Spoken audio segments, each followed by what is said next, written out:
أبي القاسم المصطفى محمد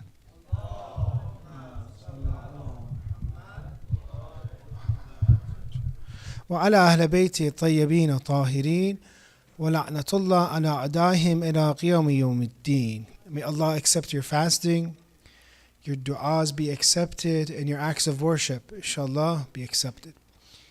Tonight, the 10th of Shahr Ramadan, we commemorate the passing away of one of the greatest ladies of Islam, Lady Khadija, the wife of the Holy Prophet of Allah, and the mother of Sayyidah Fatima alayhi salam. Therefore, I send you my condolences for the wafat of Lady Khadija.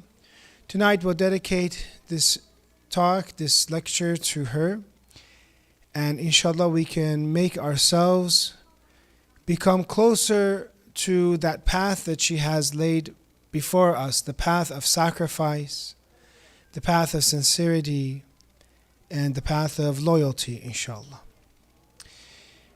When you look at the life of Lady Khadija, you see that she was extremely successful at what she did. She traded. She was a business lady. And she traded from different parts of, for example, Ethiopia throughout the Middle East. Some have stated she had about 1,000 camels just to trade, because that was what it was used to trade before.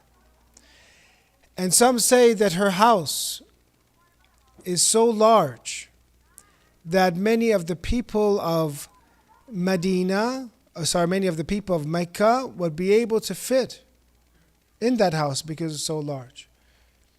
So therefore we see that when she has such a vast amount of wealth, when she's so successful, at that time there were many suitors and many people wanted to marry her. And people are wondering, who is she going to marry? And we say that actually when you look in the books of history, she was unmarried. She was about 25, 28 years old about. And who is going to marry her? Who is going from all the suitors, who is she going to accept? And actually she accepts, and she actually herself seeks an orphan, a poor person at that time, by the name of Prophet Muhammad. Allahumma salli ala Muhammad. This is her sincerity. She didn't look at the finances, the economic status of someone. She chose them based on their qualities, on how such a good person Rasulullah was. But this also caused for her a lot of hardship, because the people of Mecca were harsh with her. And they're wondering, why did she follow him, for example, when they got married and she was one of the first to believe, and she sacrificed all of her money, as how Rasulullah mentions that Islam was spread by the wealth of Lady Khadija and the defense of Amir al-Mu'mineen alayhi salam. So they were upset with her. Why did you choose, for example, this person? And when it came to the birth of Sayyidah Fatima alayhi salam, she was all alone and they didn't help her. And at that time we see that actually Allah sends a few of the very heavenly ladies from down to earth to help her when a lady needs the most amount of help. So we have a lot to learn. We'll mention more about the life of Lady Khadija. Some were fortunate enough to visit her where she is buried. But we're going to continue our discussions of the Holy Quran, Surah al-Anbiya, verse 34 and 35. And these are two verses. Last night we talked about the scientific miracles of the Holy Quran. And it's very interesting that Surah al-Anbiya, the chapter of the prophets, is full of scientific miracles. You can go, if you're interested in this, look at verse 30, 31, and you can see the miracles in the Holy Quran, or you can see last night's video. So we start with this verse. أعوذ بالله من الشيطان الرجيم بسم الله الرحمن الرحيم وما جعلنا لبشر من قبلك الخلد. And we did not grant to any man before you eternity. فَإِن مِتَّ فَهُمُ الْخَالِدُونَ. And if you die, and speaking to the Prophet, if you die, would they be eternal? A rhetorical question. So nobody before you ever lived forever. There's no prophet that had a life of eternity. Maybe this is answering the question that is very common in our minds, is that, well, you're saying Islam is the last religion. Well, shouldn't the Prophet then last to the Day of Judgment? Because he is bringing this message, because we don't want this message to be changed. So therefore, Rasulullah should also live forever, because the deen is going to be forever. If there's going to be a change in religion, yes, then you can change with another prophet, or there doesn't it. But if this is the last message, then this messenger must live forever. But the answer to this question is what? How can we answer it? We'll say, well, this is the final religion. But God has placed successors to the Day of Judgment on the earth for protection of this message. Because you do not need a Rasul anymore. Because the message in the Quran has been sent. But what you do need is a mubayyin, someone to explain the Quran. Someone that has an understanding of the Holy Quran. Someone that has the meanings of the Holy Quran, the theology in it, the philosophy in it, the beliefs in it, the akhlaq in it, the ahkam in it, until the Day of Judgment, which we say are the Holy Imams. The Holy Imams are the continuation cause. You have a starting cause and you have a continuation cause. The Imams are the continuation cause. Just as you have for any building, for example, you have a factor. What's going to cause the factor for this building to be constructed? That's one type of, engineering that is needed for things just to stand up. Then another type of engineering is needed, or the calculations needed, that should last for 100 years. I want this building to last for 100 years. How can I make sure it's going to last? And the same thing in Islam. How can I make sure that Islam will last until the Day of Judgment? How can I make sure? Well, we have al-illah mubqiyya, a continuation cause, and those are the holy Imams. But this question, فَإِن مِتَّ فَهُمُ الْخَالِدُونَ, and if you die, would they be eternal? Allama Tabatabai here mentions as if they were waiting for Rasulullah to pass away, maybe we can say. They were waiting to say, okay, this message that he's bringing, okay, eventually he's going to pass away. It's going to be over with. It's just a short time. But then the Quran mentions, if Rasulullah passes away, are you going to live forever? Or are you going to die as well? And what happens when you die? You'll be in eternal damnation, punishment. So therefore, even if he passes away, what does that cause for you? Who says who's going to pass away first? And we see today, actually, they're very wrong. If they put their bets that Rasulullah will pass away and the message will be gone, we're here 1400 years ago, 1400 years later, in a completely different continent, talking about Rasulullah, while those mushrikeen and polytheists and those that fought him are just lost in history or spoken bad in history. The next verse that we talk about is this, 35. كُلُّ نَفْسٍ ذَائِقَةُ الْمَوْتِ, every nafs and every soul will taste death. Even Rasulullah. If anyone was going to be deserving of eternal life, it would be Rasulullah. But even our messenger had death. Even his wife had death. وَنَبْلُوكُمْ بِالشَّرِّ وَالْخَيْرِ. Some traditions say shar. Here is, for example, sickness, poverty, or different things that can happen. We test you with these things, what we call shar. Wal khair, maybe sometimes in life there are good things for you. You get that job that you wanted, you get that bonus that you wanted, or maybe you get that retirement that you wanted and you're looking for, and you're very happy. And that health. But all of these are fitna. All of these are a trial for you. You think it's bad, you think it's good, but in reality it's just a trial. What would happen, dear brother, dear sister, what happened if you, the car that you had, that home that you have, whatever, if you made it equate into for example, a Scantron test. Today they take, I'm not that outdated, but I assume they still use Scantron tests, and they use a number 2 pencil But they just, put A, B, C, D, whatever. And if you don't know the answer, you can, inshallah, do istikhara or something and get some of the answers done. But that was a joke, by the way. So therefore, what happens if your belongings are equal to this test, a piece of paper? Maybe it's a blank piece of paper, maybe it's Scantron. What would happen if you really thought that whatever I had is just a test for me?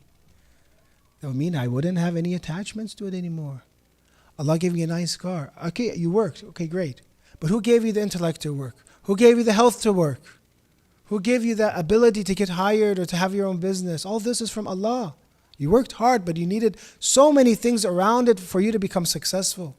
And at the end, how many business people did we have? Great plans, great ideas, good location, has lots of parking or whatever. And at the end, they become bankrupt. So all of this is tawfiq from God. So then what happens if I really believe my success, my possessions, were really equal to just a test? And if I had bad health, was not the richest of people. I sometimes even had to struggle just to provide for my family in the inflation that's happening right now. And I'm working extra hours while everyone else is going on vacation. I didn't have a vacation in 10 years, for example. What would happen if I saw this also as a test, as fitna? Meant that you do not have attachments anymore. So Quran is mentioning to us, وَنَبْلُوكُمْ or نَبْلُوَكُمْ بِالشَّرِّ وَالْخَيْرِ fitna. So we would test you in good and in bad with fitna. All that good that you see, all that bad that you see, all it is a test for you. Because you are supposed to have the test of the poor. You were supposed to have the test of the rich. So Allah can watch you to see, will you help someone else? If you're going to be tested with poverty, will you be patient and not complain all the time to God and to others? And try to ruin God's, for example, image in the people? Some people, they're like this. They complain so much in the eyes of others, they bring God's image down. So, what kind of Lord is this? Why is He giving him so many problems? Well, because you're complaining so much about it. Actually, Allah, there's so much hikmah in there, so much wisdom in there. Because you're complaining about it. So we have to rethink things and the possessions of what we value as good and bad, and that happens and then we are not in control. These are nothing but tests. So therefore, we have to see, is it a test of patience or is it a test of gratitude? See what it is.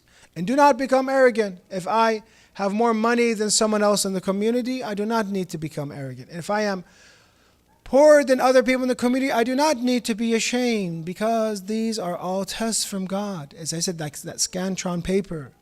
Do you get attached? If I gave you that paper or you're taking an exam, do you ever get attached to that piece of paper? No. So imagine your car, your vehicle is that paper. It's just a test. You come tonight, you ride your car, you say, I'm riding on this exam. It's a paper. And if Allah wants to take it and change the test, He can. Or the home. So therefore we see that every nafs and every soul has death, will taste death, and we will test you with evil and good as trial. وَإِلَيْنَا تُرْجَعُونَ, and to God you will be returned. When you look at the will of Lady Khadija, and you see that what did she want, and recorded in books of history, that at that time she asks for a few things in her will.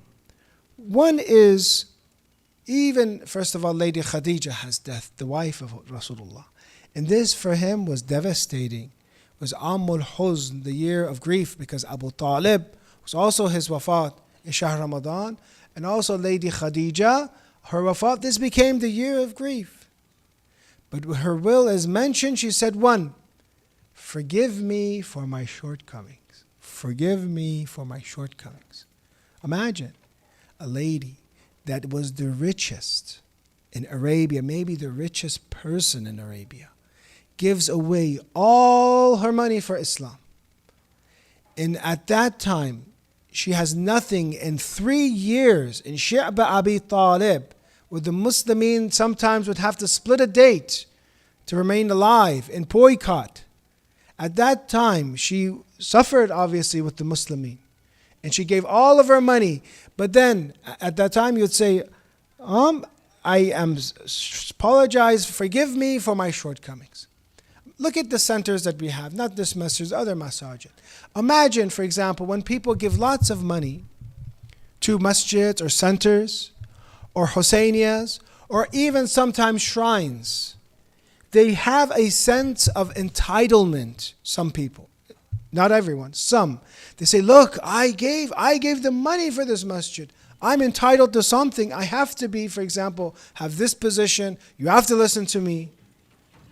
Does everyone get what I'm saying? That when someone gives a lot of money for some institution, for some building, they have a sense of entitlement. Lady Khadija was the richest lady of Arabia, the richest person, and she did not have any sense of entitlement to Islam or the Muslimin. She actually says in the will, forgive me for my shortcomings. Forgive me for my shortcomings. Imagine if you just worked 30 years, 20 years, she was the first Muslim.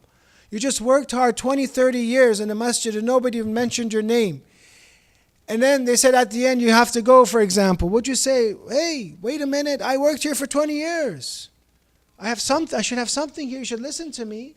I'm entitled to something. But she was not like this at all because she was sincere. When a person is sincere, they wish that they're never praised. They don't want others to know. They hide their good actions. Imam Sajjad, Zainul Abidin, or other Imams were known for hiding their charity. Sadaqatul sir. They would hide their charity and they would bruise. Their shoulders would be bruised by giving provisions. You know, Imam Zainul Abidin in Shahr Ramadan, it's mentioned, the way that he would treat the poor. He would take a sheep, a lamb, he would slaughter it himself. He would separate the meat, which is hard work. Most times we have a butcher do all this stuff. We don't want to do that whole process. Prepare it, cook it. Cook a lamb in Shahr Ramadan. And then he would smell it because he can't taste. He would smell the great fragrance of this, lamb that's being cooked. And there he would go out and give this to the poor for iftar, for example. Give this to the poor. They would ask him, have some yourself.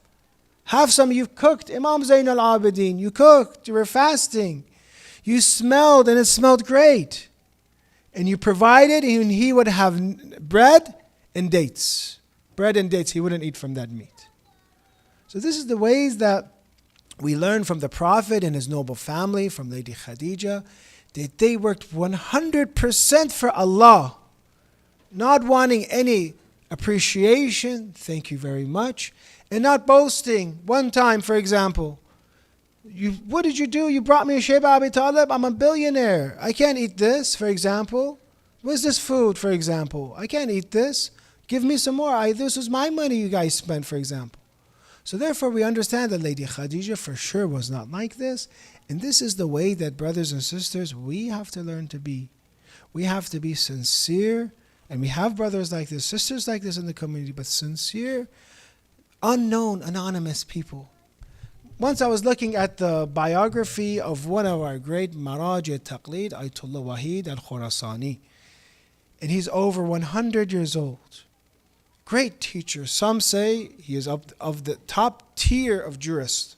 He has been the top tier. If you ask about who are the most knowledgeable, his name is one of them. When they talk about him, and he actually had, I don't know, I think he changed this, but I read in his website, there's a section called autobiography. And if you ask me, for example, or other lecturers, they say, give me your autobiography. We want to invite you for a speech. So, okay, I graduated from here. I studied here, this teacher. I write something for myself. I have to write something. He has the shortest autobiography that says, my autobiography is this. I am just nothing but filled with faults. I have faults. That's my autobiography. Faults. Who is this talking? Ayatollah Wahid al-Khurasani. Great marja. Great lecturer. One of our great lecturers who was very popular in Kuwait, in Iran, his lectures before even the revolution. That he gave once a lecture about the Shah of Iran. And he said, very great, because he was a really khatib, he was a great khatib. And he says that the queen bee, to the Shah for example, he said the queen bee is, in a way, her stinger is for the enemy, and what they provide, that honey, for example, and what they provide is for the colony. He said you, the Shah, are the opposite. What you provide, the oil, for example, you say, is for the enemy, and your stinger is for the colony, is for the own people. So you're the opposite of a queen bee. You call yourself a king.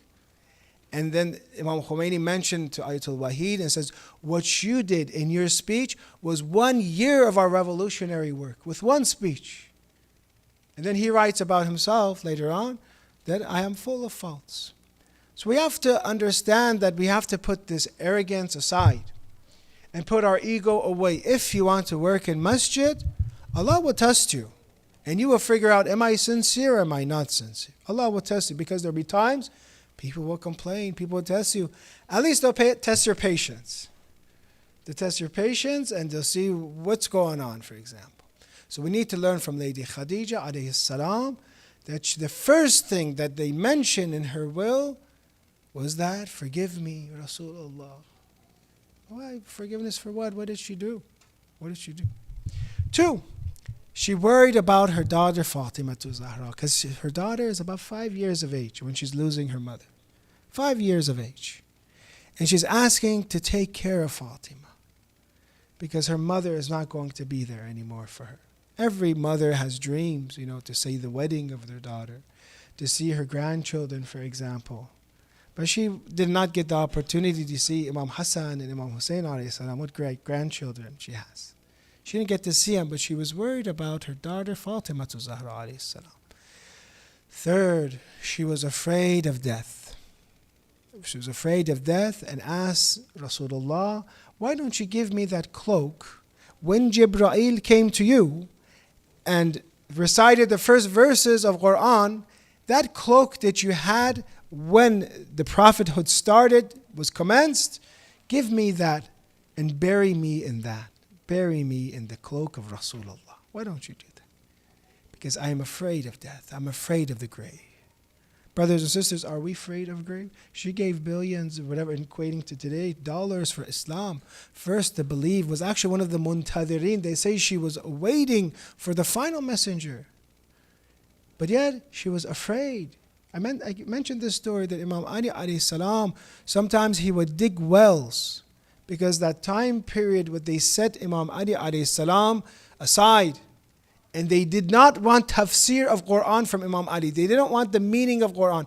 Instead, they brought previous Jews and Christians, Tamim al-Dari and Ka'b al-Ahbar, to bring Israeliyat inside tafsir of Quran. They brought Jewish and Christian fables inside tafsir, stories, made up stories before Salat al-Jumu'ah. You guys go, you guys explain, because we don't know what these stories are of the prophets. We don't understand who they are. Let's let the Jews and Christians know, because Imam Ali alayhi salam cannot talk. We cannot allow him to do tafsir of Quran. So during this time, Imam Ali alayhi salam, he was still active, but in a different way. He was active in building and digging wells for the people. And wells are hard to dig. It's Arabia, it's not close. Like in some countries, you dig a little bit, you'll hit underground river or underground water.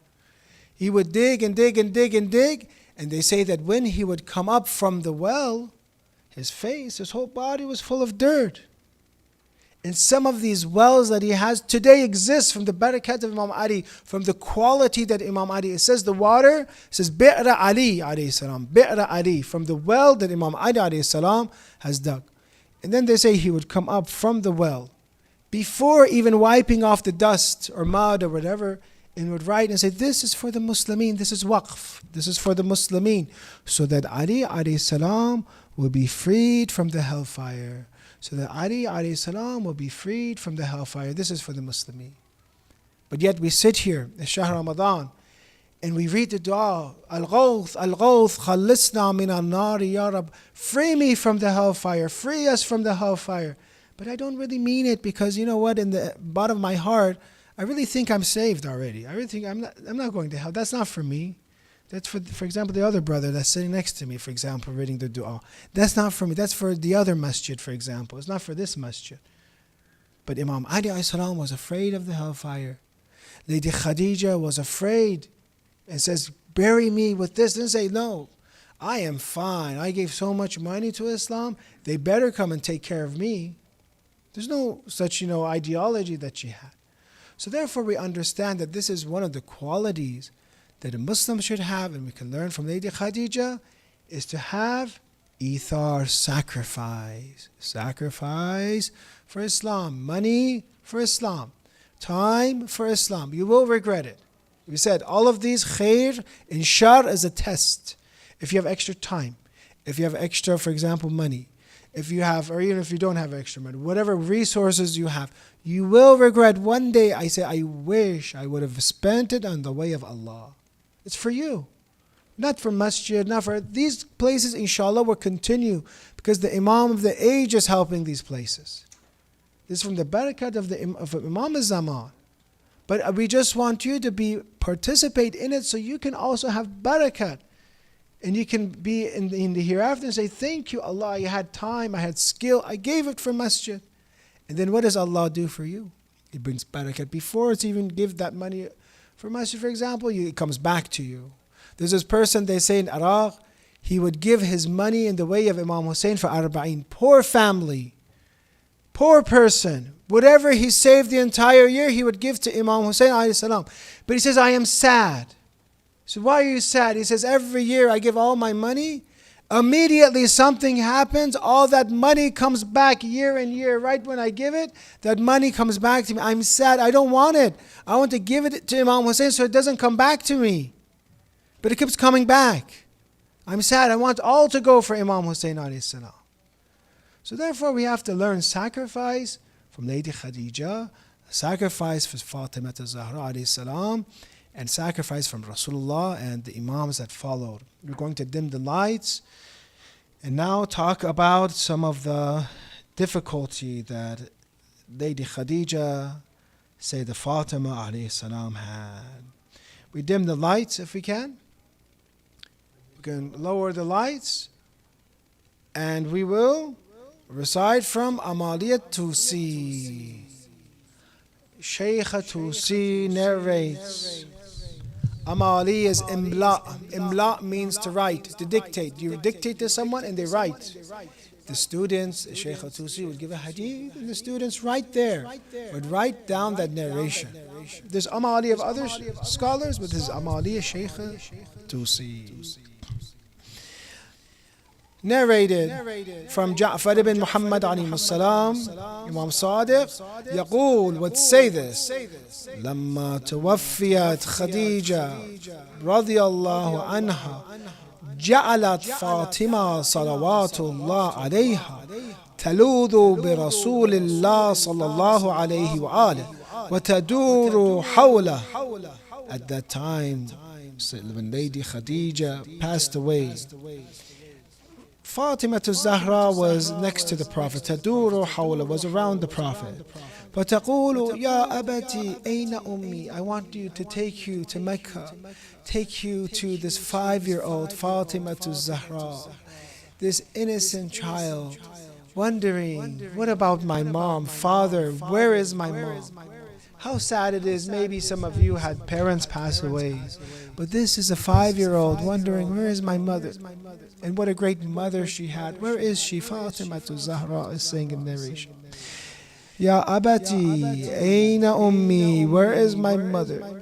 Here it is such a great calamity. And say the Fatima has so much respect that the narration says Jibreel comes. The angel comes. And says, فَقَالَ لَهُ to Rasulullah, رَبُّكَ يَأْمُرَكَ أَن تُقْرَأَ فَاطِمَةَ السَّلَامِ. Your Lord says, send salam to Fatima. Allah send salam to Fatima. Allahumma salli ala Muhammad. This is how the condolences that they gave to Fatima to Zahra. Jibreel came. Allah gives a message. He says, send her salams and tell her, Inna ummik. Tell her this way. How beautiful Allah in this tradition tells Fatima to Zahra that her mother has passed away. How? says, your mother, inna ummik fi baytin min ghasab ki'abuhu min dhahab, that she's in a pearl house. The walls are full of rubies, for example, made of rubies. Wa umuduhu yaqut ahmar, it's from the walls are of gold, the pillars are of rubies. Bayna Asiya, your mother is with Asiya, your mother is with Maryam, with the best of ladies. Don't worry about your mother, she's in a good place, she is in this huge castle, palace, decorated because she gave so much for Islam, she sacrificed so much.